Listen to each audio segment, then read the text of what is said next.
Every morning at exactly 7:25, my daughter Mia waits at the corner for her school bus, the same quiet routine we've followed for years. She's 11, full of energy, the kind of kid who hums to herself without realizing it, who gets excited about the smallest things, especially seeing her friends when the bus pulls up. Our street is usually peaceful, nothing out of the ordinary, just neighbors starting their day. But lately mornings had become tense. And the reason had a name: Karen. She lived 2 houses down and had recently decided that the school bus was too loud for the neighborhood. At first, it was complaints, comments about engine noise, kids talking, doors opening and closing. Annoying but manageable. Then it escalated. One morning, as Mia stood with the other kids waiting, we saw Karen walking toward the stop with purpose, her face already tight with frustration. I knew immediately something wasn't right. The bus turned onto our street, bright yellow against the morning light, slowing as it approached the stop. That's when Karen stepped directly into the road. She raised her hand like she was stopping traffic, planting herself right in front of the bus. My heart dropped. The driver hit the brakes, the bus stopping just a few feet from her. "You need to take a different route," Karen shouted, loud enough for everyone to hear. "This noise is unacceptable." The kids fell silent. Mia looked up at me confused. I stepped forward, trying to stay calm. "You can't block a school bus," I said firmly. But Karen ignored me completely, focusing on the driver. "This is a residential street," she continued. "There are rules?" The driver, a calm, experienced woman who had clearly seen her share of situations, opened the door slowly. She didn't raise her voice. She didn't argue. She just spoke with a kind of quiet authority that immediately changed the atmosphere. "Ma'am," she said, "you need to step away from the vehicle." Karen crossed her arms. "Not until you agree to stop coming down this street." There was a pause, just a second, but it felt longer.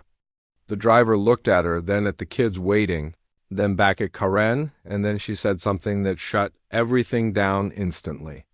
"This is a designated school bus stop approved by the district," she said clearly. "Blocking this bus is not only unsafe, it's illegal." You could feel the shift. The words landed differently.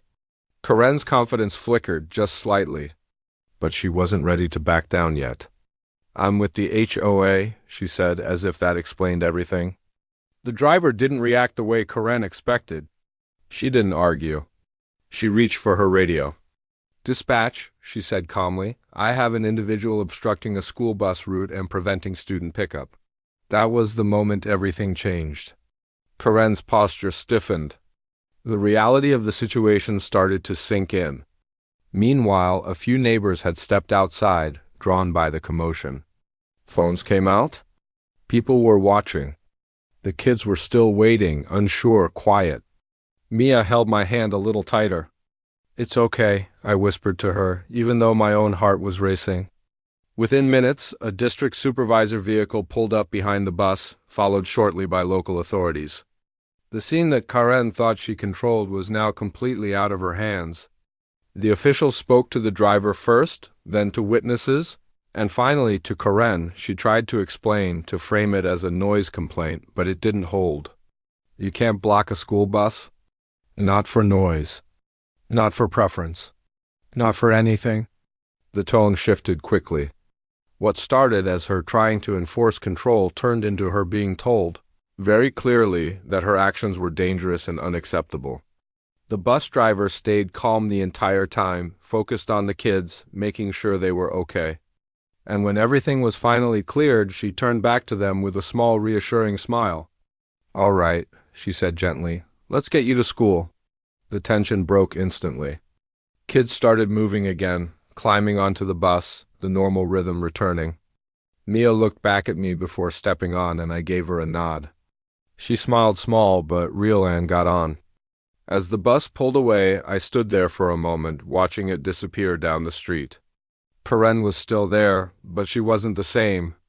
The authority she thought she had was gone, replaced by something quieter, something closer to realization.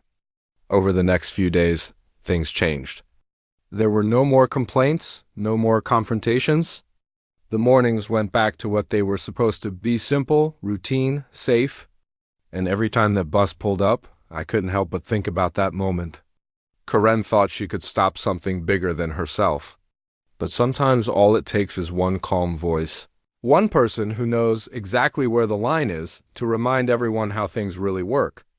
And that day, the driver didn't just do her job, she made sure that line was never crossed again.